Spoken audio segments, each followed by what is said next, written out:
Well, hello. How's it going, folks? Welcome back to another weekly edition of Mandolin Mornings. We are here for edition 10, which is kind of hard to believe that we've been doing this for, I guess, almost about 10 straight weeks, maybe one exception. But it's been amazing. It's been one of the best parts of 2021 so far, and it's just been great to hang out with so many awesome mandolin players from around the world, getting to play some tunes and getting to talk about, probably the best instrument in the world. I'm a little biased, but hey. I was just talking with a student recently about how the mandolin community is kind of special in a weird way, right? I guess it's because like the mandolin is a little bit underground. It's not as popular as like the guitar or oboe or whatever. It's like it's got its own little niche. And there's a quote from one of my favorite authors, C.S. Lewis, who talks about friendship being like seeing the common secret threads that you have between one person and another. And I feel like the mandolin is really that secret thread from a lot of folks. So I'm honored to get to call you all friends and get to hang out with you here this morning. Thanks so much for spending your Saturday with us. And we're just going to dive right in. Just first up, any Mando fans out there been catching up with the Mandalorian? And man, it's actually kind of cool. I'm a bit of a nerd, honestly, but hey, if anyone out there relates to that, it's been a really fun TV show to watch. What else has been going on? We've been doing some music videos. Me and my wife Tabitha, we have this duo called the Foreign Landers. We've been working up a new tune that we're actually going to be sharing tomorrow, which I'm really excited about. Stay tuned for that. You can just check it out on social media. We'll be posting it on YouTube as well. We got a brand new music video, and we've been putting all our new camera gear to work. So I think it actually turned out pretty nice. I'm a little biased again, but hey. So that's coming out tomorrow. There's a bunch of other stuff as well. I thought I'd just dive straight into some Mandolin Weekly here and catch up with what's been going on in the mandolin world today. So first up, just over on Patreon, it's been a pretty big week, right? We've talked about a lot of different stuff. First up, like this accessories video has done way better than I thought it would. There's been a lot of people who have watched this one and commented, and it's just been a lot of fun discussion that's been kind of sprouting out from this one over on our Discord chat, hang with Patreon, as well as on social media. So thank you guys so much for watching. I hope you enjoyed the video. It was a lot of fun putting together, just thinking about like all these kind of nerdy little gear accessories that we mandolin players love talking about. If you haven't seen it, this thing right here is called a tone guard, and it's something that I really enjoy watching, really enjoy playing. And if you want to learn more, you can watch about it over on this video here.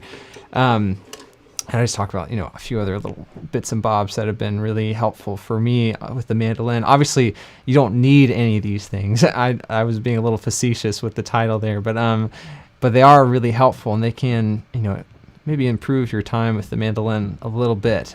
So check it out if you're interested. We've also been doing some polls for future fiddle tune lessons. It looks like I think Big Sayota is in the lead right now, but if you're a patron, feel free to cast your vote and change the tide if you want to.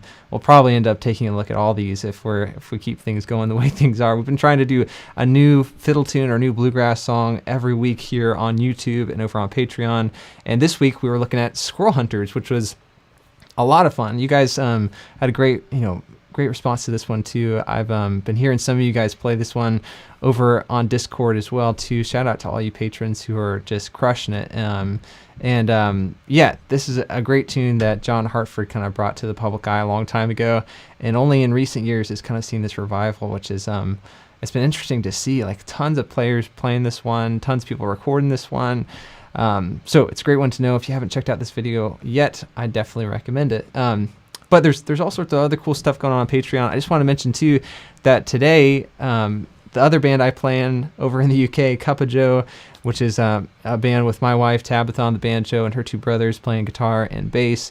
They have just started a new Patreon page as well. If you're interested, I'll share this link here in the chat, and you guys can check it out if you want to. Through the Patreon page, Cup of Joe's planning to release a bunch of new music videos, both distance and together. We've got some stuff in the vault that we're excited to be sharing, and through the process, I think that the band will be working on a new record. It's strange, like we have all these songs written that we're wanting to share with people that we haven't been able to share just because we haven't been able to go to a studio for the past year and all this stuff.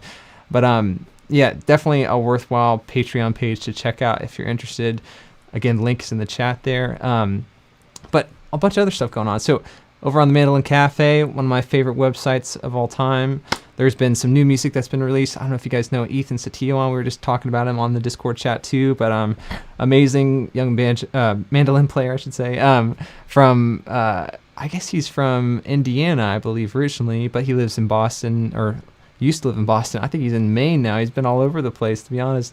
But he's really moving with the mandolin. He's taking the mandolin to new places. He's just released a new live record that I definitely recommend checking out. Ethan's has a bunch of other good solo records that I'd recommend as well. He's just a super nice guy, incredible player, definitely pushing the envelope on the mandolin these days. You can get this over on Bandcamp. You can check it out again on the Mandolin Cafe here. And one other thing that's been happening in the mandolin world too is Monroe Camp. I don't know if you guys know about this camp, but it's a really cool workshop. I guess it's about a week long. They have it every year. Obviously, they didn't have it last year, but they actually are moving ahead for 2021. The dates are September 15th through 19th, and it's happening in Monteagle, Tennessee, which is just outside Nashville. I've gotten to go hang out there in years past, and it's a lot of fun. The instructors are always really great. This year it's Mike Compton, David Davis, Lauren Price, John Keith, Alan Bybee, and Silas Powell. And if you know the mandolin, you guys know those names. These are all incredible traditional style mandolin players that would be awesome instructors. So I'm so glad that they're moving forward with this. If you're interested in other workshops, keep your eyes peeled. I'm hoping that stuff will continue to happen in 2021 here as things start to settle in. But yeah, on a more serious note, there have been some sad news this week. I don't know if you guys heard about Chick Corea, but we were really sad to hear about his passing, and just what a loss that is for the music community. Chick was one of the just most influential jazz pianists of all time, I'd say, and his work with Bela Fleck in particular was really inspiring to me. And it's just such a sad day to hear about his passing. And also, even a little closer to home, I don't know if you guys knew Aaron Frosty Foster, but he was an incredible young guitar player, only age 28, who passed away this past week, just tragically. It was so unexpected. And Aaron was an incredible guitar player who played with a band called Dreamcatcher. He was a ETSU grad who studied at the Bluegrass program and was, I think, on track to be a teacher there before too long. And it's just so tragic. But you should definitely check out. He has a solo record that sounds amazing, and it's just his work with Dreamcatcher was incredible as well. So I'd recommend both of those just to listen in remembrance of him. And while we're on this topic as well, I don't know if you guys know about Mike Barnett, but Mike is like the premier young fiddle player of our time in a lot of ways.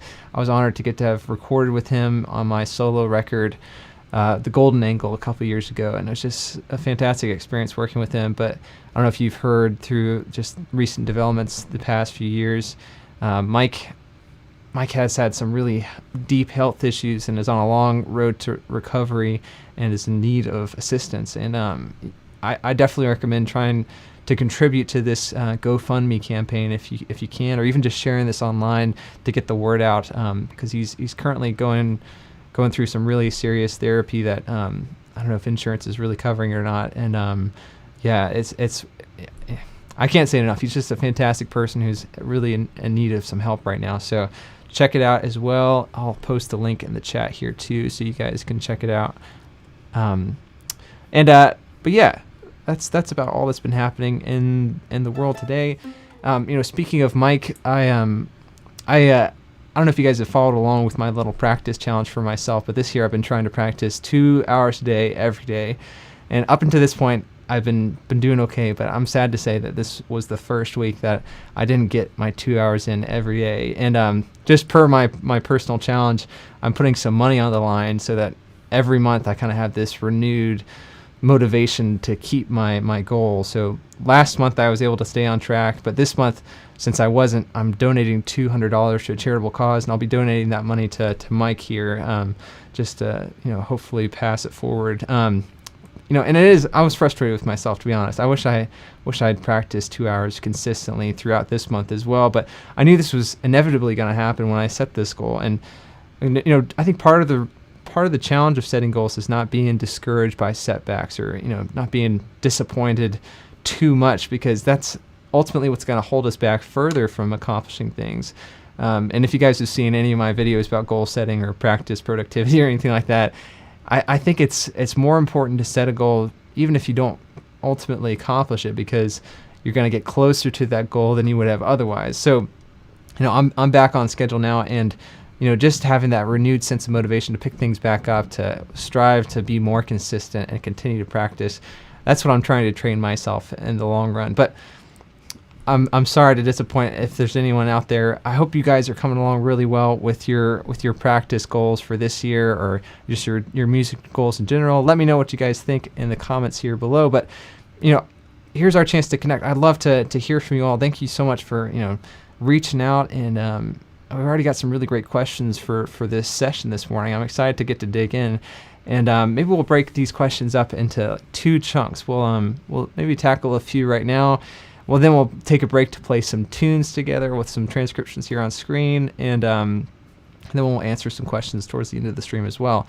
But I wanted to come back to the beginning of the thread here, because there's some great questions here at the beginning as well. So from Neil McLinden, Neil says, thoughts on mandolin live sound, like the ATM 350 versus the DPA versus the K&K Twin. I know people sometimes do both and blend with a preamp, but at that point I feel like I'm approaching diminishing returns territory. Yeah, it's something I haven't thought a lot about this past year, honestly, for various reasons, I guess. But yeah, for live sound, I feel like the mandolin is a bit of a bear to figure out, because it is like you said, it's such a small instrument with a specific tone, and it doesn't have a lot of volume for those situations where you might be playing in loud environments or you're playing outside. It just gets lost sometimes. So what I do personally, I can share with you what my approach is, but there are a lot of different ones. I do have a K&K Twin built into my mandolin right here, and then I do have an AT. I think it's actually an AT 35 Pro, I believe. It's one of the older models. I actually just bought it for like $100 off Craigslist used, and it's been a fantastic microphone. I think there's actually a short in it that I need to have fixed, but it's been working great for like the past 5 years, which is pretty amazing.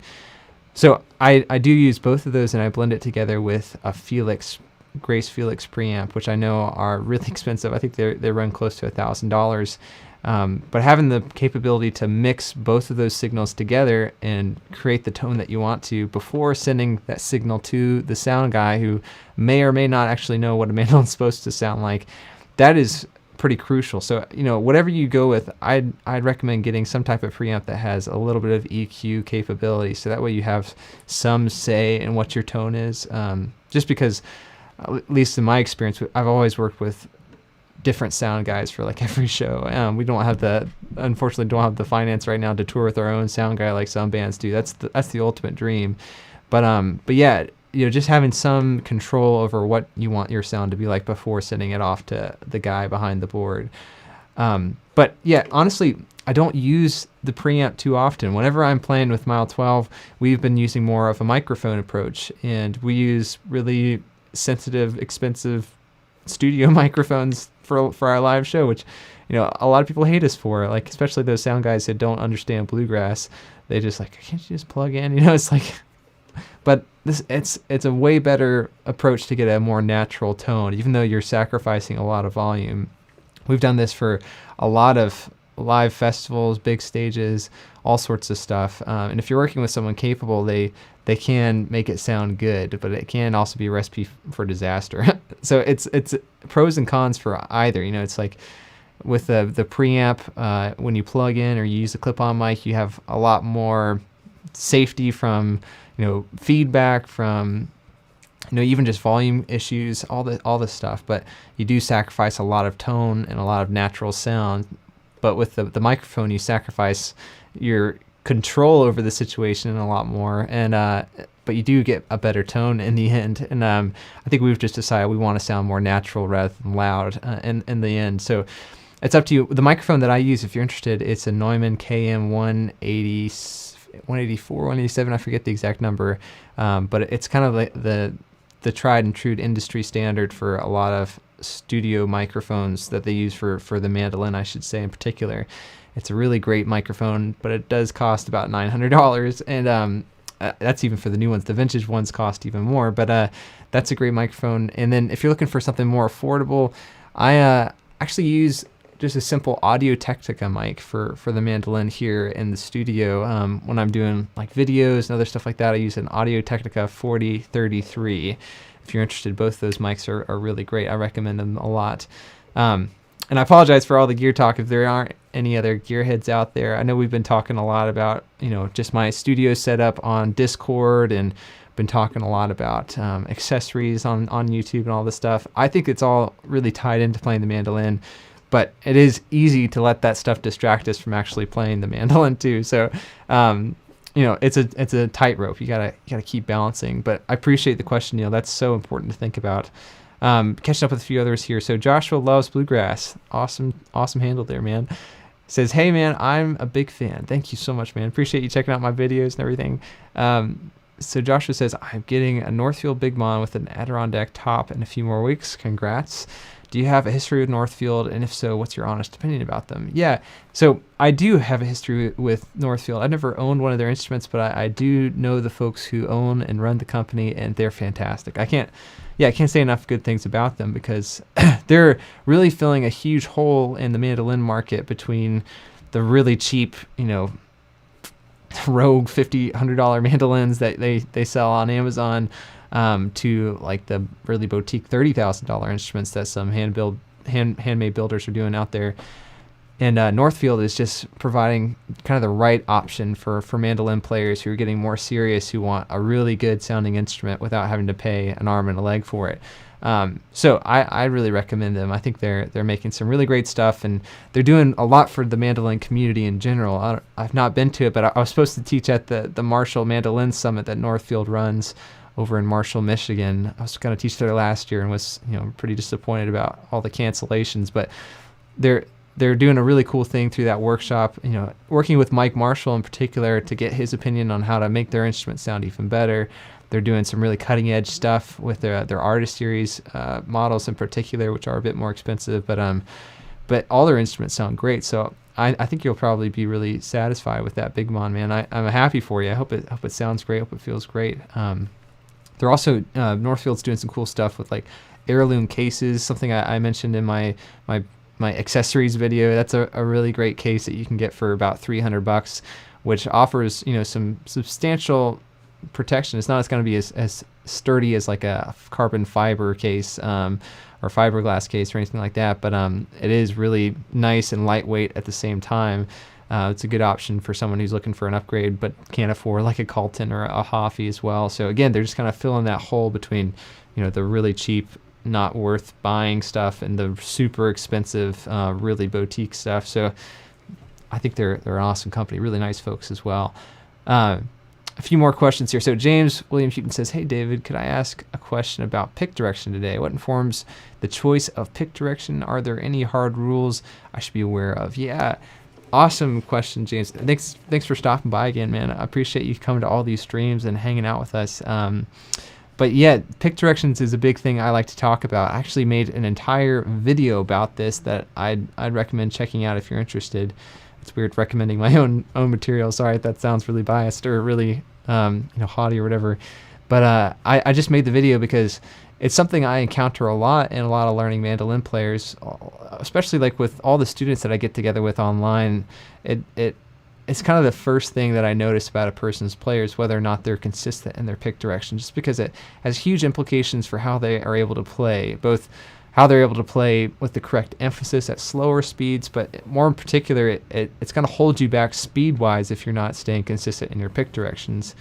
And a lot of people have like confusing ways of describing pick directions, and maybe my approach is a little bit confusing to some people as well, but what I try to think about is how can you accent the beats in the measure with your pick strokes. And your downstrokes are always going to be stronger, maybe even a little bit louder, just because you have gravity on your side, whereas the upstrokes are always going to feel a little bit weaker and a little bit more awkward. So I think it's really important to make sure that those downstrokes line up with the beats in the measure to accent those stronger parts of the measure. So in 4/4 time, which is, the majority of what we play in on the mandolin, like for any reels, for all the tunes we're going to look at later today, those are all in 4/4 time with 4 beats in the measure. And with those 4 beats, you kind of want to have 4 downstrokes. So if you're playing quarter notes, you'd always want to be playing those as downstrokes. 4 quarter notes, 4 downstrokes. And then if you're playing all 8 notes in the measure, same amount of time, but now you're playing twice as many notes. Now you're just going to grab those extra notes in between the downstrokes with your upstrokes. So it'd be down, up, down, up, down, up, down, up, 1 and 2 and 3 and 4 and. So that way you're still moving your hand at the same rate even though you're playing more notes. And it gets confusing though, because some people like to think about bluegrass music as being in 2/4 instead of 4/4, where you're dealing with 16th notes instead of 8th notes. But it's really the same principle. You're just kind of using different rhythmic values for the same effect, if that makes sense. So now you'd be alternating for 16th notes, and then you'd be doing all downstrokes for those 8th notes instead of quarter notes. And if I'm not thoroughly confusing you guys already, you just have to be careful, because not always will you be using downstrokes on quarter notes. It really just depends on where the notes line up with those 4 beats in the measure when you're dealing in 4/4 time. So let's say like Turkey in the Straw, for instance, that B section has this really kind of common syncopated rhythmic feature where it's like a...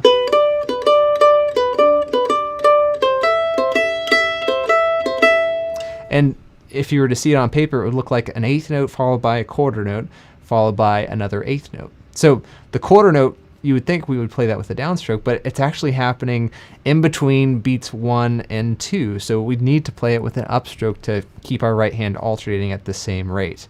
So instead of being like down, down, up, down, down, it'd be down, up, down, down.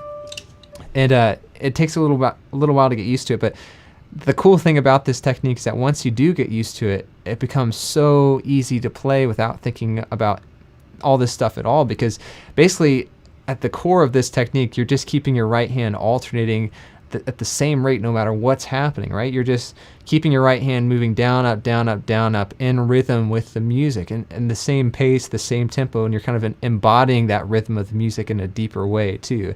I was just talking about this with another student yesterday, actually. Shout out to James if you're out there, James Anderson. And we were just talking about like this tune we were playing on the site not too long ago, Bury Me Beneath the Willow.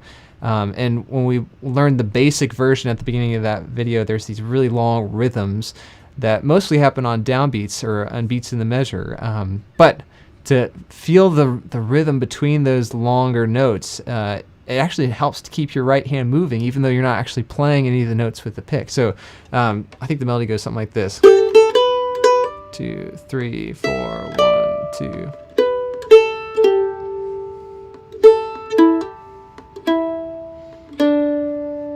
Something like that, where you can see I'm still moving my right hand on those longer notes to count out the rhythms. I'm just thinking, okay, every time I move my hand down, it's kind of like the passing of a beat in our measure here, if that makes sense. So I won't go into any more detail than that, but hopefully that kind of gives you a hint about what my approach is for pick directions. Obviously, there's a lot of variations, like when you get into Monroe style. If you get into Celtic music, there's some different picking patterns that you use. Even classical music, there's a lot of variation.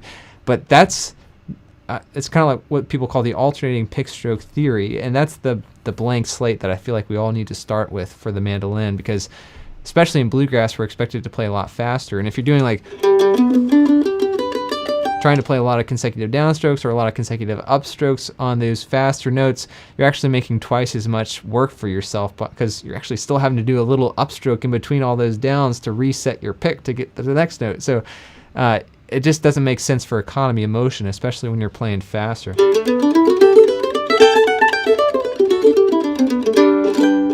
Apologies, a little out of tune here, but hopefully my point's coming across nonetheless. But great question, James.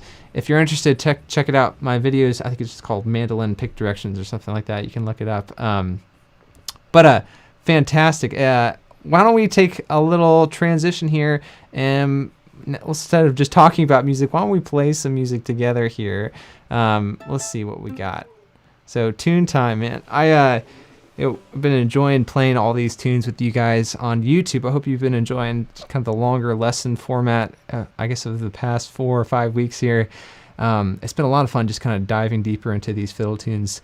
And this is one, that we've been playing a little bit here on the live stream. It's one that we've, been talking a lot about on Discord and all this. So I thought maybe we could just start off with this one and see how this one's coming along here. Cold Frosty Morning. It's one of those tunes that's kind of in a weird modal sounding thing, but we won't get too much into that for the time being. I know modes can be super confusing, and a lot of you guys have had questions about that. And I know I kind of touch really delicately on these topics in my videos, just because I don't want to have all that stuff get in the way of you playing a tune like this. If you're interested, this is in the key of A Dorian, or the mode of A Dorian. Similar words there, key and mode or scale. And basically what that means is that we're playing over an A minor chord for the most of this tune,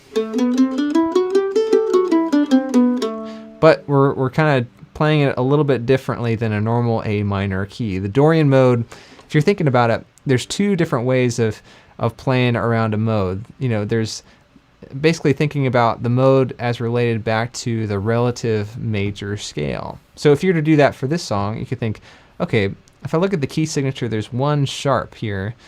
If I know my key signatures, I might remember, okay, that looks familiar, right? 1 sharp looks like G major. And you're totally right. It almost is like we're playing in the key of G major here. But the weird thing is we're not starting and ending on a G major chord. So that's not like the reference point for this entire song. We're not relating all the other notes in the key back to G. We're actually relating all the other notes in the key back to A.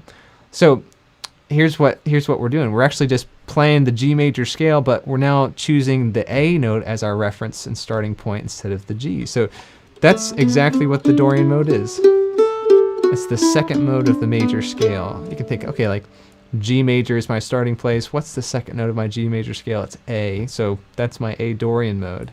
So that's the relative way of thinking about modes, where you're going from the key signature, the same group of notes, but you're actually starting or ending on a different note than your normal major scale here, if that makes sense.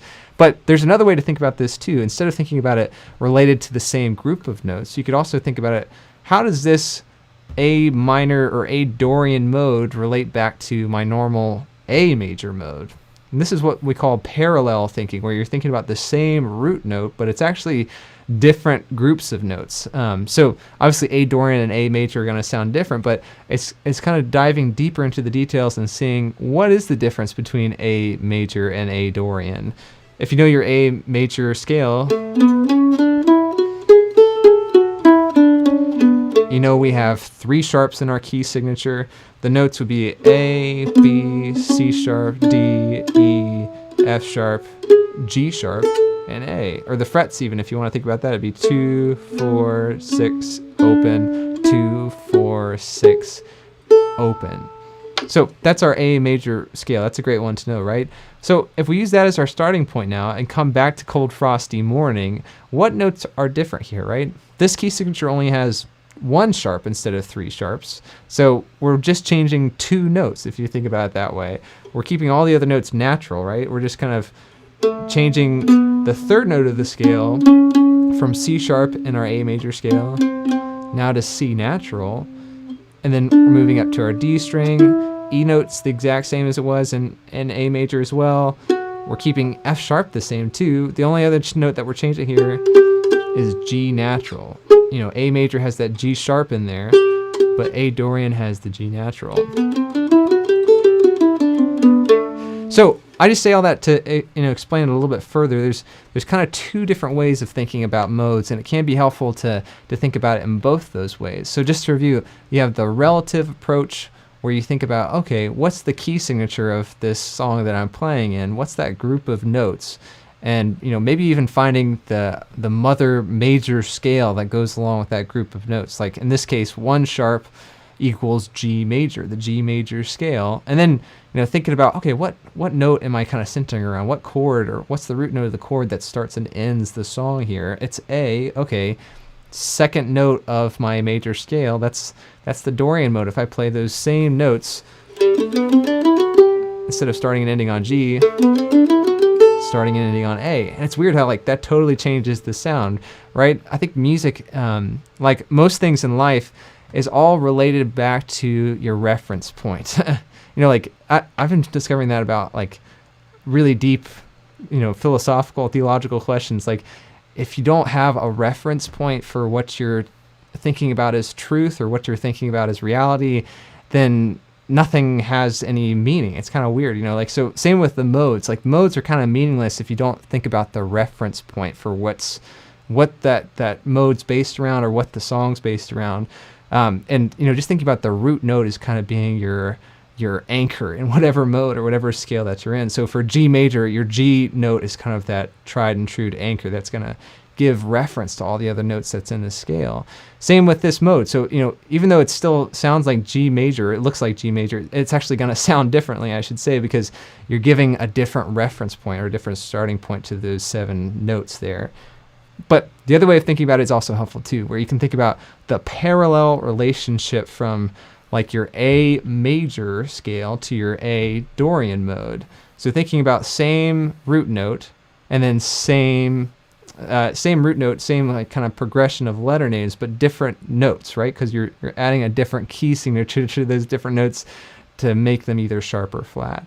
So a little mode workshop for you guys this morning. Sorry, I didn't mean to get too carried away there. Hopefully that's making sense. Let me know if there's anything I need to clarify there for you guys. But I hope like we can do a whole video on this topic at some point. Let me know if you guys would be interested in that, because it's such a confusing topic, right? I've been trying to explain this to a few students myself recently, and just being like confused a bit on my own. I was like, how's the best way to talk about this?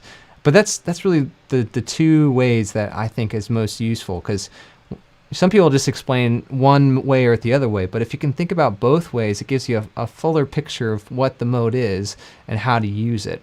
And one last note about modes here is that I explained a little bit in this video, I don't think about modes too much as being related to just one specific chord in the song. And that's the way that if you're deep into all this stuff and you know what I'm talking about here, a lot of jazz musicians think about modes as being chord scales, where basically you would think about a new mode for every single chord in the song that you're working on, or almost like you're kind of switching gears and changing to a new scale for every chord. And you could do that with a song like this. If we were to really dive deep, if you can check out the chord progression here, you could think, okay, every time I play that A minor chord, I'm centering around the A Dorian. I'm centering around that mode there. But then when I get to this G chord that happens later on in that first line, I could be thinking, okay, it's the same group of notes, but now I'm centering around G, so I could think G Ionian or the normal G major scale. But for this tune, like for that A section in particular, it's like such a minimal move from A minor to G that I feel like it doesn't make as much sense to reframe things so drastically in your mind. I just think about like A Dorian for that whole A section.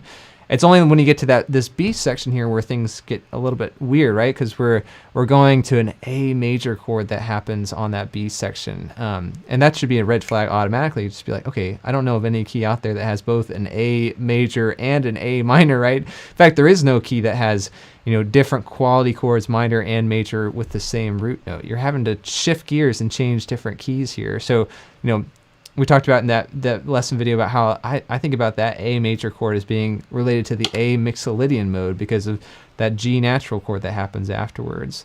But again, so I don't think about things too in depth. I just kind of switch gears whenever I have to. So for that A major chord, since we're not in A Dorian anymore, we're in a different mode. We have to kind of think about it appropriately there. So let me just catch up with the comments here, make sure that I haven't lost too many of you guys here. But let's see. Okay, it looks like you guys are doing all right. So I know we've talked about this a lot. I hopefully we'll be able to share some more with you guys on modes in the future. Maybe we'll do a whole video or a whole series of videos on modes. I've actually been thinking about doing kind of a big series on major scales, and modes would be a perfect tie-in to all that stuff. So we'll keep that going as well. Yeah, John Reichart saying there's a few tunes that do this as well. Like Cattle on the Cane goes between A minor and A major as well. That's it. That is like kind of an archetype in a lot of tunes. I think there's a few others that do that as well. I'm trying to think. Kitchen Girl sometimes does that. There's a couple others as well, but it is kind of a fun feature. Once you understand what's going on, it's not too scary as well. But speaking of which, now that we've kind of talked about what's going on, why don't we give this a shot? I want to get myself in tune here. Why don't you guys grab your mandolins and we'll just try playing through this one here. If you guys have been to the streams here before, you kind of know what's going on. Unfortunately, we can't play together where we can hear each other, but we can play together separately. And what I like to do is just play through the melody at the beginning here. You know, I'll walk you through the chords first, and you can accompany me if you want to, and then I'll take a break where I'll play the chords and get to back you up virtually, so you can take a break playing the melody or coming up with your own improvised solo using those modes that we talked about. And we'll just go back and forth a couple times like it's a real jam. It is a real jam. And since it's still kind of warm-up time for me, let's pick a tempo that's not too challenging. Why don't we get our handy metronome out here? I've got a few metronome apps that I like. I'll pull up the Time Guru here. I don't know if you guys know this one. That's a great app. Why don't we pick maybe like, what would 70 beats per minute be like? That sound good to you guys? It's not too fast. Might give us some time to think about these different modes as we're playing through the tune here. So again, think about A Dorian for that A section. When we get to that B section, though, you can think about A Mixolydian for the first line, then maybe back to Dorian for the second line. Again, if you want to, look out for that E major chord like we talked about in the video too, you're more than welcome to try like that melodic minor mode if you want to, or just think about that E major arpeggio to outline that G sharp that we're adding in there. But all this can be kind of encompassed in one helpful shape. If you want to improvise, try using that A minor pentatonic scale, which is kind of like the A Dorian mode, but you're taking out a couple of those notes where it's just A, C, D, E, and G. Just those 5 notes. And you can play those notes all day long over this entire tune, and it's going to sound like kind of good. It's kind of weird how that works. It's one of those magic scales that it only sounds one way. You can't get too many different sounds out of it, but that one sound does suit a song like this pretty well. So all that being said, why don't we just give this a shot here? I'll walk you through the chords first. We have an A minor, which I don't know, if you want to, you can just use like this simple 2-note or 1-finger A chord where you're doing 2nd fret, open string, open string. That's one of those chords that you can use for an A major or an A minor, so that would be handy here. You can play it at the beginning of the A section and the beginning of the B section. And then of course you have your open G chord. That's a great one to use here. I'll probably be using that one a lot. And then for the last line, there's just this little tricky progression where you're going from A minor, C, which that's a good one. Your open C, open 2, 3, open. And then you have your open D chord, 2, open, open 2. And then the last new chord we have is this E minor, or I guess it's really an E major, I should say. But again, I use this chord that could be used for an E major or an E minor. It's 4, 2, 2, open. And I'll call these out again as we go through the tune, but just to give you guys a little heads up about what's coming up here. Let's try this one out though. Let's see if I remember that tempo right. Something like this. Here we go.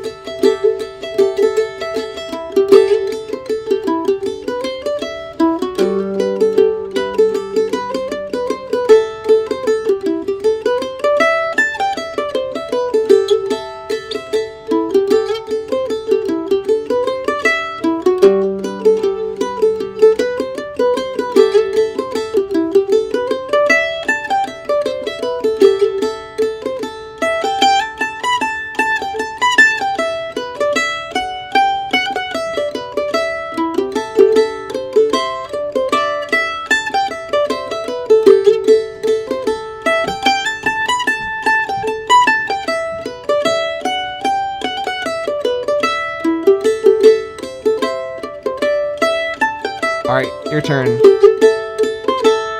So it's an A minor here to a G,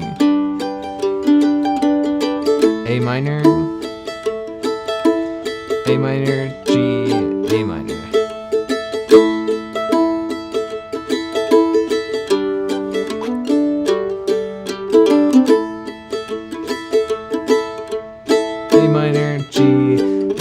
now to the B section. We have the A major, G major, A minor, C, D, E, A minor, G, A minor. It's a lot of chords, right?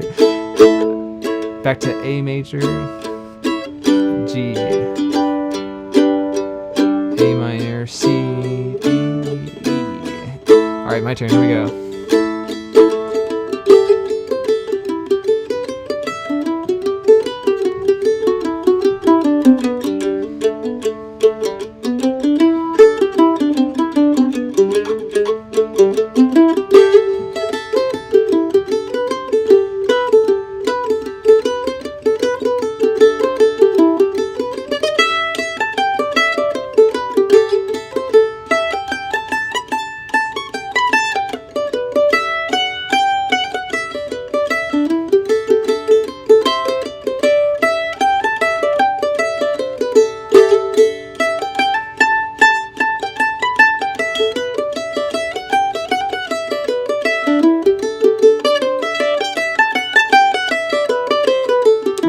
Turn again. Here we go.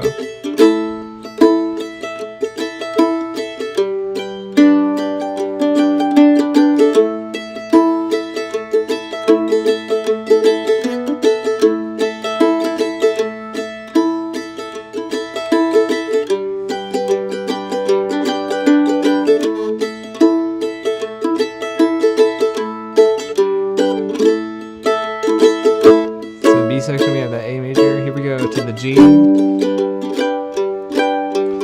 A minor, C, D, E, A minor, G, A major now, to the G, now that quick run. Alright, let's try playing that melody together.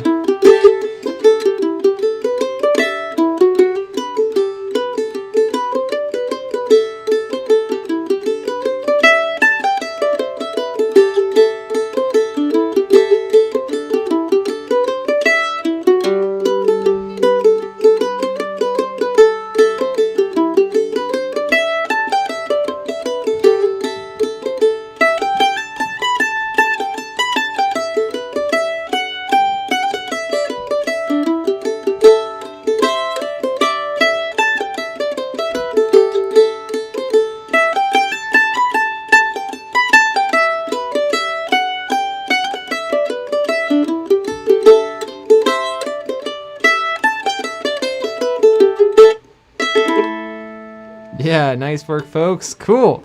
So hopefully, you guys were able to follow along with the chords. I know there's a lot, and follow along with the modes. I hope you guys were stretching out, trying some improv there.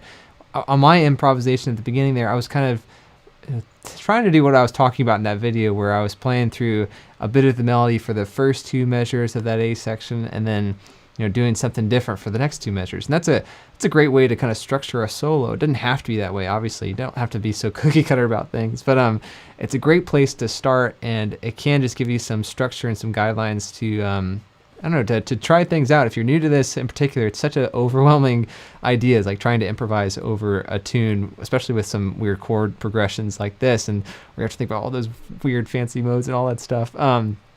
But I definitely recommend it. Check out that video again for some more ideas. But yeah, catch up with some questions and some comments here. Oh, Jameson Smith is asking about Henderson mandolins. Honestly, I've never played one. I can't speak to that. But they sound like really great. I've seen like some videos of them. So many great builders out there for sure. Let's see. Here we go. Timothy Anderson says, "You lost me at Dorian, but that's okay." No worries, man. It gets strange whenever you have to think about these Greek names, right? Really, there's 7 Greek names that would be good to be familiar with eventually. You don't need to know about these, but they can be really informative just to provide kind of common language that you can use with other musicians at a jam. Like if you're playing this one for the first time and someone told you, "Oh, hey, we're playing Cold Frosty Morning. It's in like kind of this A Dorian mode." Basically what that would let you know is, okay, I've got 1 sharp in my key signature. I can use these notes whenever I'm improvising. Even though I don't know the melody, I don't know the song at all, I can still have kind of the fundamentals in place that way I can take a stab at doing something off the cuff. I think that's the hope of all this theory jargon, is that it gives you kind of an understanding of what's happening at a mechanical level, so that even if you don't know the music, you don't know the melody, you can still play something that'll sound pretty good over the structure of the song here. But yeah, the 7 Greek names can be really helpful for that purpose. They all are Ionian, which is basically a synonym for your normal major scale. So if you take G major, for instance, like this would be your G Ionian mode. Then the second mode of that major scale would be the Dorian scale. So it's just taking those same notes, starting on the second note of the scale. So exact same key signature, same letter names, even the same frets that you're playing, right? It's like nothing's different. All that you're doing is just kind of moving that scale up one note. Now you're starting and ending on A for that reference point. The third is not very common, but it's called the Phrygian mode. So now you'd be starting and ending on your B note. Same notes, same scale, but it's like a different mode of that scale, hence the name, I guess, come to think of it. And then there are a few more that are more common, like the fourth mode of your major scale here in G would be starting on the fourth note, which is your C major note. And that's called the Lydian mode, which is maybe a little bit more common than the Phrygian, but still not quite so common. The next one is probably the most common of all. It's called the Mixolydian mode, where you're starting and ending on the fifth note of your major scale. And then 2 more, there's the Aeolian mode, starting and ending on the 6th. And then the least common one is the 7th mode. It's called the Locrian mode. And then you're back to your G major scale. And this is all, back to what I was talking about earlier, this is all kind of in the relative mindset, where you're thinking, okay, one key signature, I'm changing the root note of each mode as I go up this scale. And it can be helpful to know those names, just because each mode has a certain sound that can be used to write an entire tune. Like Mixolydian, I said, that's the other really common one that we have. If you think about Wheelhouse, right? If you played that tune,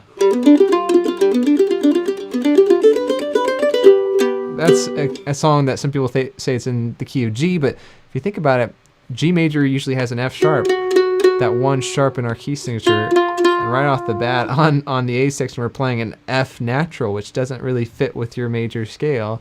And if you didn't know this was in the key of G Mixolydian, or the G Mixolydian mode, and you just thought G major, you might play like,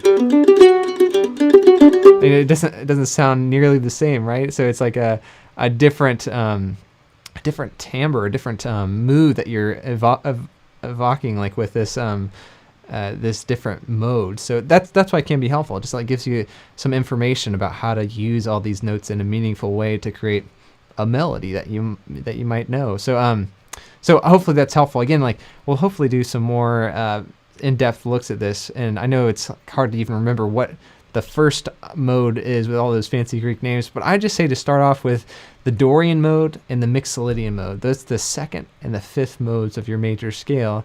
Spend some time this afternoon thinking, okay, like let's take D major, for instance. What would be the second mode of D major? If you know your D major scale, you can think, okay, what's the second note of the D major scale? Okay, it's an E note. It's on the second fret of my D string here. That's my E Dorian mode. And that name Dorian is used for the second mode of every major scale out there. So we were talking about A Dorian for Cold Frosty Morning, but there's tunes that happen in E Dorian as well. Like trying to think like that tune, The High Road, which we've looked at before on Patreon and here on YouTube.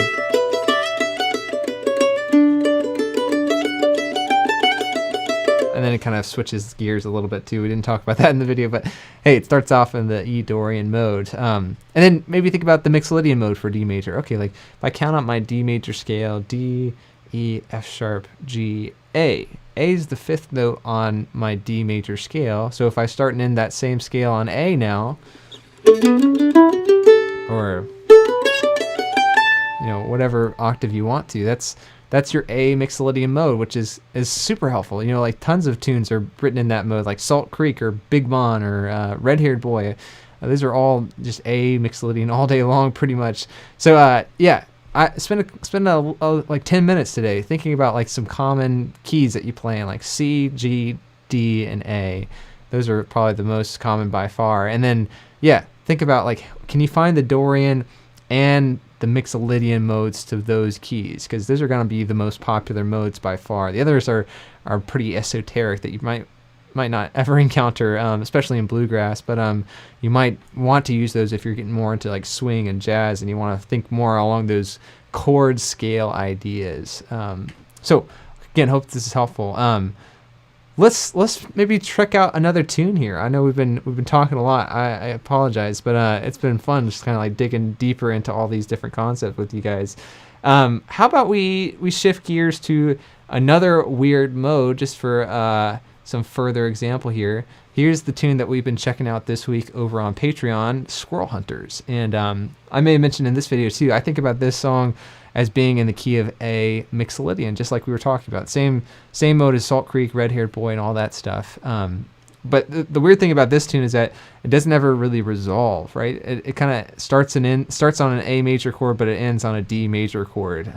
Some people might just think about this tune as being in D major, but it doesn't really make sense to me to think about that, because the introductory phrase is so centered around an A chord. Like even the melody notes kind of relate back to an A chord, even though there's some ambiguity there. And that's kind of the fun thing about this tune, is that it can't be contained by the normal rules of music theory, I guess. It's like one of those tunes that kind of floats above in a weird way. It's one of those tunes that wants to keep going too.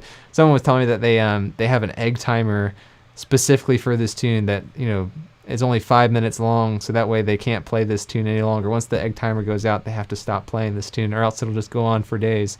Not a bad idea, I guess.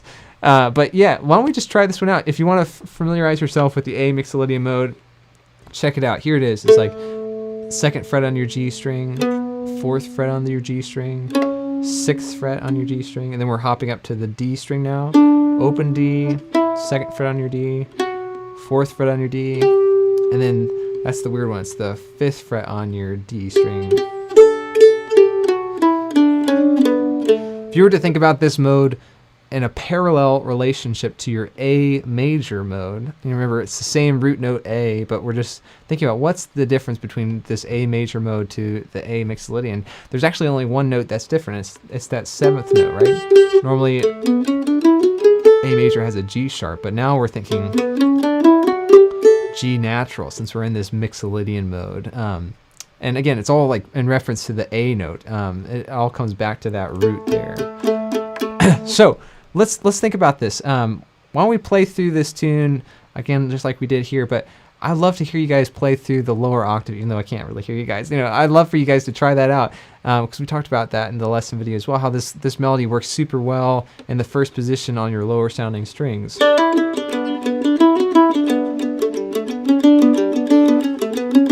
Or,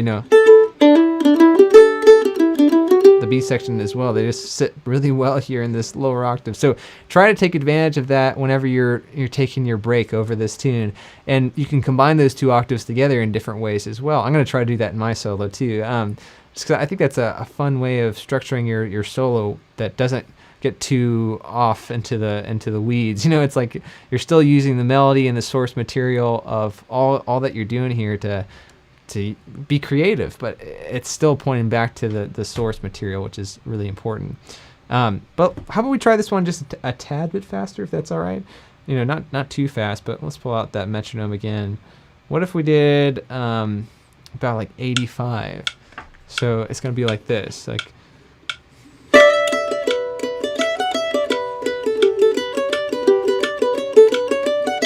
I think you guys are up for that. Let's try that, and we'll just take some turns here, going back and forth. If you want to improvise, you can think about that A Mixolydian mode and try to just rearrange some notes along that scale to suit the chord progression here. That's basically all improvisation is, just taking those building blocks and kind of mashing them together in weird ways to see what happens, I guess. So let's check this out here. I'll bring us in with some potatoes here. Potatoes. Here we go.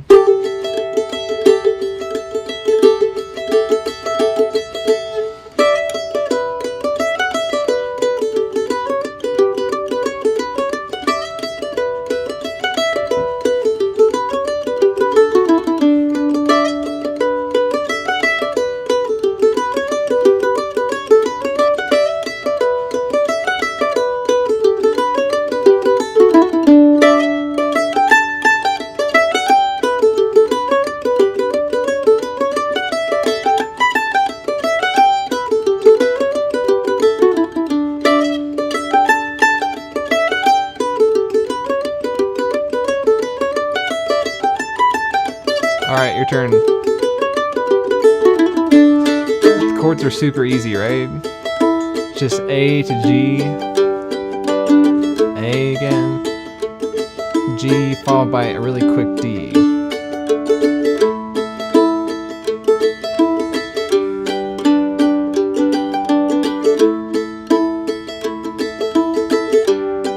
And then handy thing is the B section exactly the same, right? To G.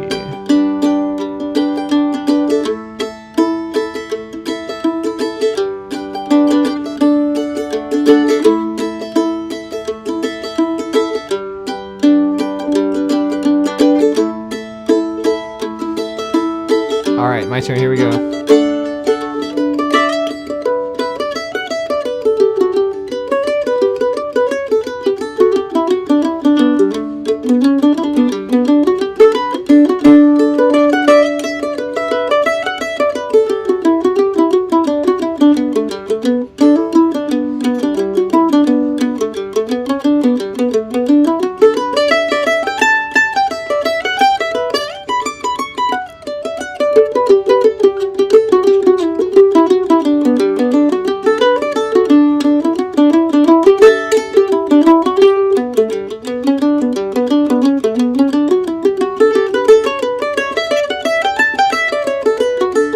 Here we go. Remember those different octaves.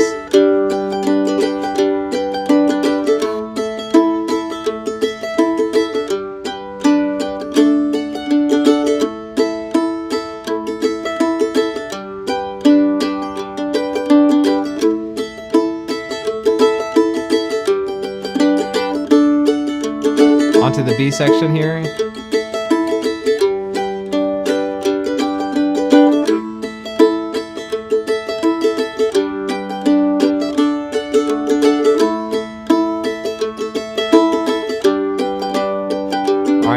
Let's try the melody together. I'll play the lower octave, you play the higher octave, just for some fun.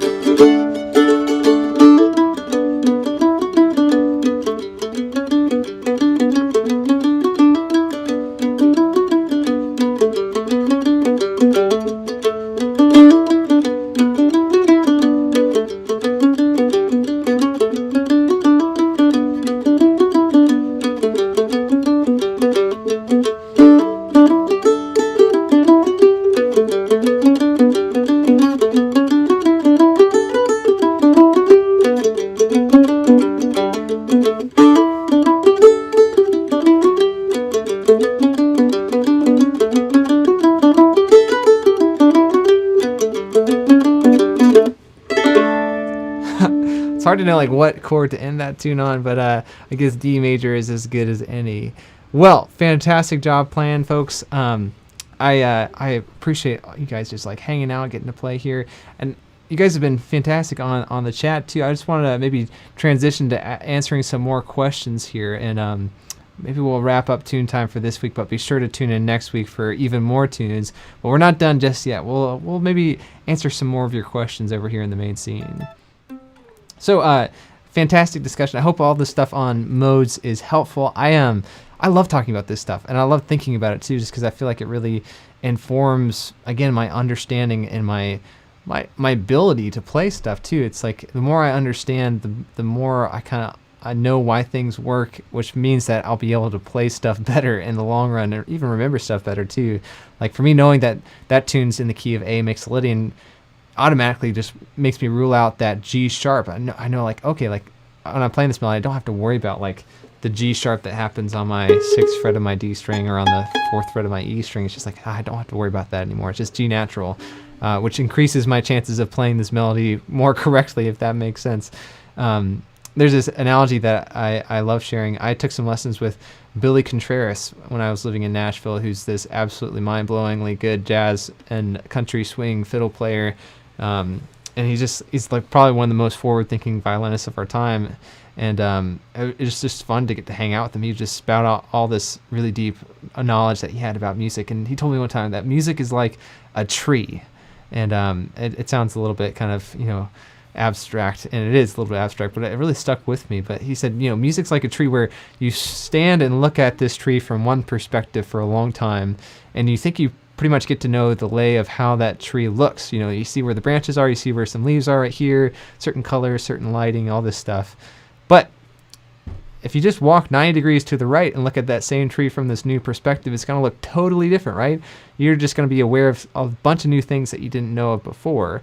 It's not really until you've walked around that tree 360 degrees and analyzed it from every perspective that you really know the full picture of the tree. And obviously, like, who has time to do that? No, I don't know of any tree huggers out there who are that detailed, but you know, it's a telling analogy though, because it is true about music. Like, the more perspectives you look at stuff, the more you understand about what's actually happening, which means that you can play it better. Like, I feel like the fuller picture you have of music in your head, as long as you have, you know, just that basic facility to play the notes, that knowledge is going to help you play a lot better.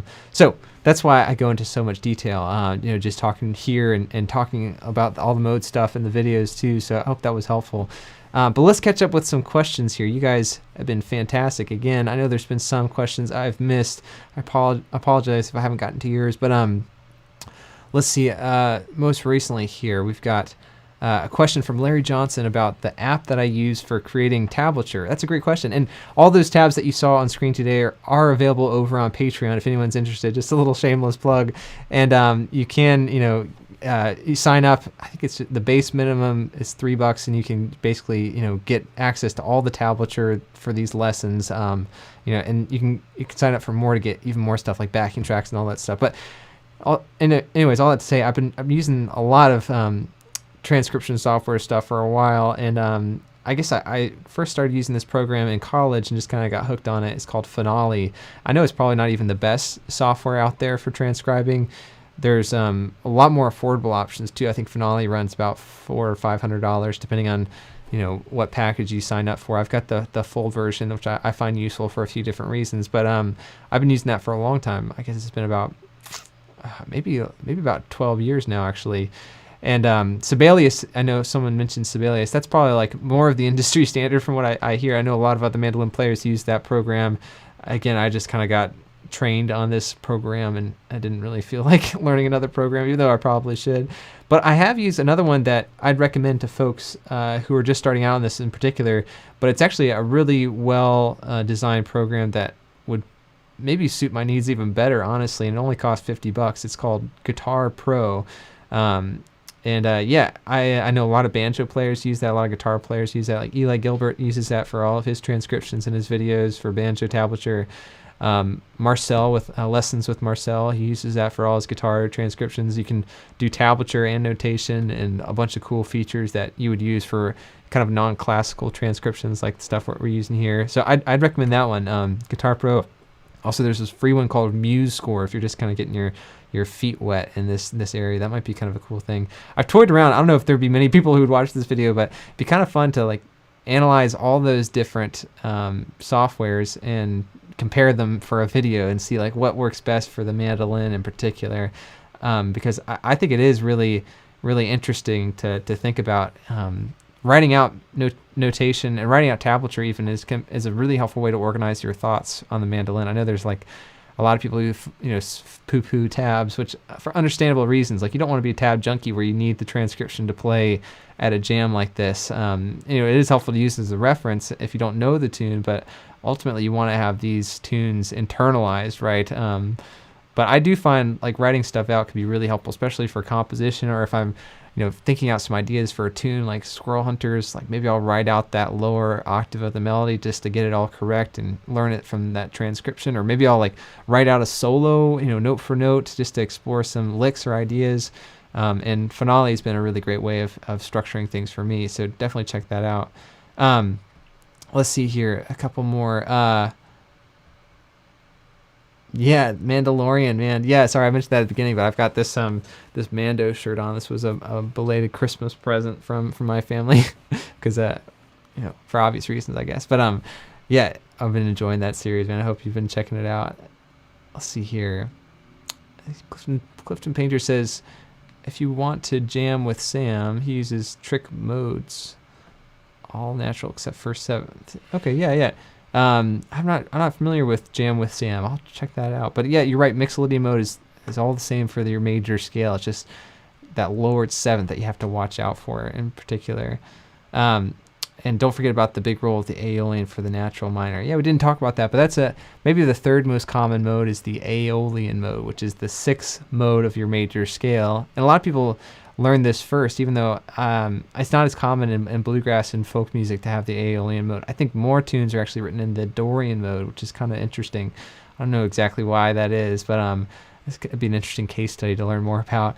But the Aeolian mode is kind of like this idea of the natural minor, just the bass minor scale that most people think about when they think about a minor key.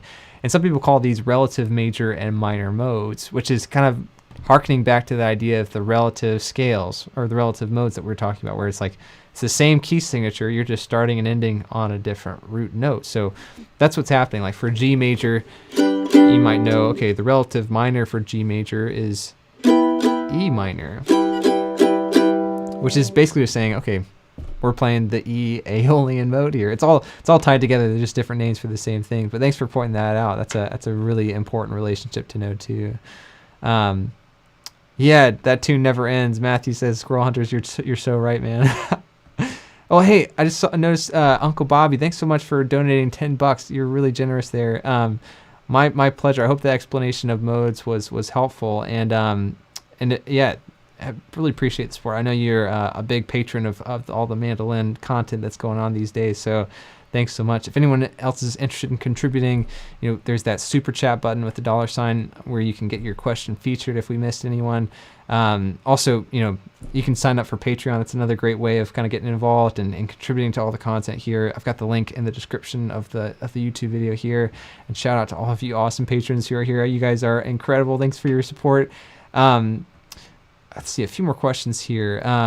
So John Collins says, any tips for playing louder without sacrificing that sweeter tone you get from playing softer? Yeah, that's a great question too. I was just thinking about this. Someone showed me, I forget who it was. Someone was talking about how playing bluegrass, you think about this triangle where on each corner of the triangle is like one aspect of your playing. Like tone is one aspect, speed is another aspect, and then volume is like the last aspect, I think. Or maybe I'm getting this mixed up. It's like maybe precision is one of those aspects as well. So it's tone, precision. Maybe we'll add that in the same category there. But some people say that you can only pick two out of those three categories. So you can only play like with good tone and good precision. When you're playing slow and loud, you can't play fast and have good timing and good tone and all that stuff. And then some people say like, okay, you can only play like quieter when you're playing faster with good tone and good precision.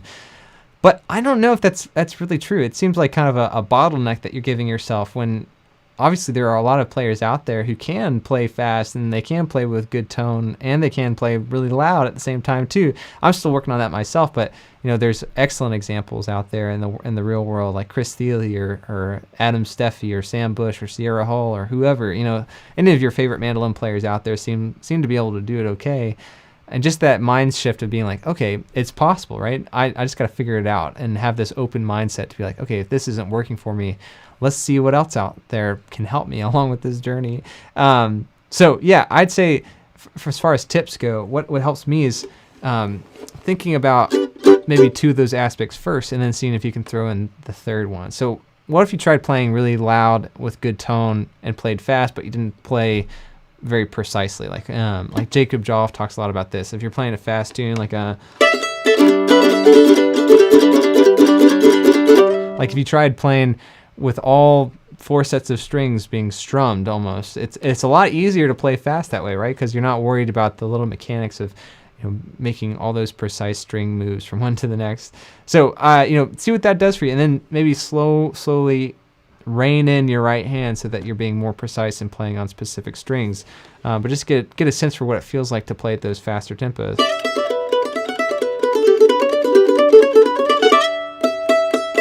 Yeah, so I think it's worthwhile checking out.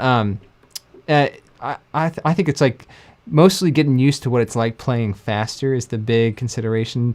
Speed is almost like the most demanding of all those aspects, where if you're playing fast and you're not used to playing fast, it can cause a lot of tension, which can affect all aspects of your playing. So the main thing when it comes to speed, I think, is just getting used to what it feels like to play fast, so you don't tense up and you don't feel uncomfortable or stressed out in those situations, because once that happens, the battle's lost for sure. Yeah, I definitely recommend that. And beyond that, it's just doing it a lot. That's where the familiarity comes from. It's like, put a portion in your daily practice routine to play fast for 10 minutes. Like, push yourself well beyond what you're comfortable doing. Just hang on for dear life, and eventually you're going to get acclimated. It's a two-sided coin where you kind of have to, worry about precision as you're slowly working up to a faster speed, making sure that every note's exactly the way you want to. But then eventually you have to push beyond that and just kind of be reckless about it, where you're just like, okay, I don't care about precision for this particular portion of my practice routine. I'm just spending 5 minutes here playing as ridiculously fast as I possibly can, and I'm gonna hang on for dear life, with the tempo being priority. So that would be my goal, or my assignment for you if you're interested. I think that's a really great thing to do for speed. Great question though, John. Thanks for contributing here. Let's see. Yeah, let's see. Uncle Bobby's saying, what was the metronome app you're using today? Yeah, I hope to do another video about this too. I've got a lot in the works at the minute, but you should check it out. It's a great app. It's called the Time Guru. I think it's maybe $3 on all the app stores. I think you can get it for Android as well. I've got an iPhone here myself. But that's a great app. There's another good one that I've been kind of messing around with recently. It's called Tempo. And let's see if I can pull this up here. It's got some different features that I like as well. The Time Guru is kind of interesting because it has this random mute feature where basically you can set it to, okay, start muting these clicks 50% of the time, and it'll start sounding like this, where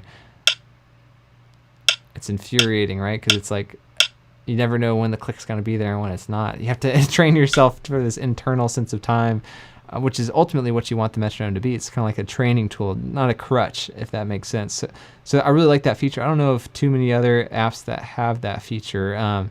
Tempo doesn't, but it does have some other cool things in there. Like you can automate it to like to go faster every few measures. So like here I can add it like, okay, increase by 5 BPM every 2 measures or something like that.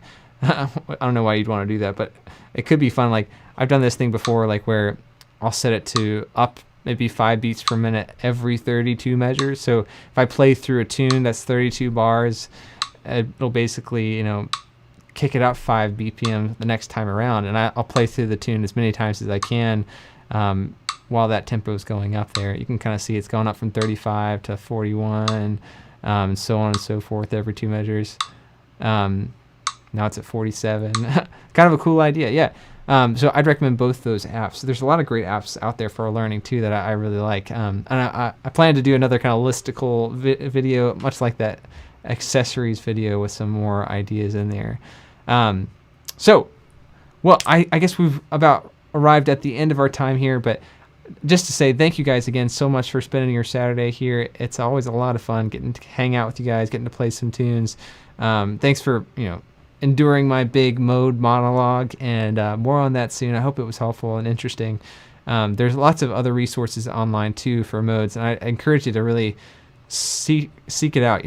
Don't be content for anything less. Leave no stone unturned kind of mentality, I think, is always helpful. And then along the way, you're going to pick up little bits and pieces that will really resonate with you, that you'll stick with, and then you can kind of just forget the rest in a lot of ways.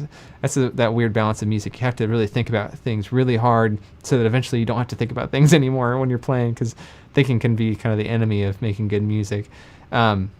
So all that to say, thanks for listening. Thanks for checking all this stuff out. Thanks to all my patrons. If you want to get access to this live stream after today, or any of the other past live streams, you can do so on Patreon.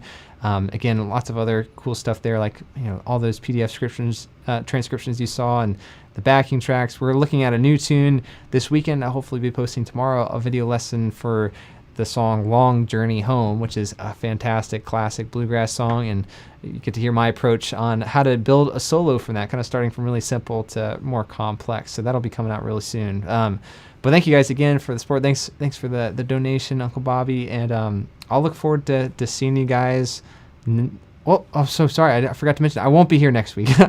I'll be taking the week off to go to take a trip. We'll be back next week though, and we'll be back on track for I guess it's 2 weeks from today, which would be the 27th of February. So mark your calendars. I'll be posting about it on social media. In the meantime, though, you can find me on YouTube, find me on Patreon, find me on social media. I really appreciate the support, guys, and I'll look forward to seeing you guys soon.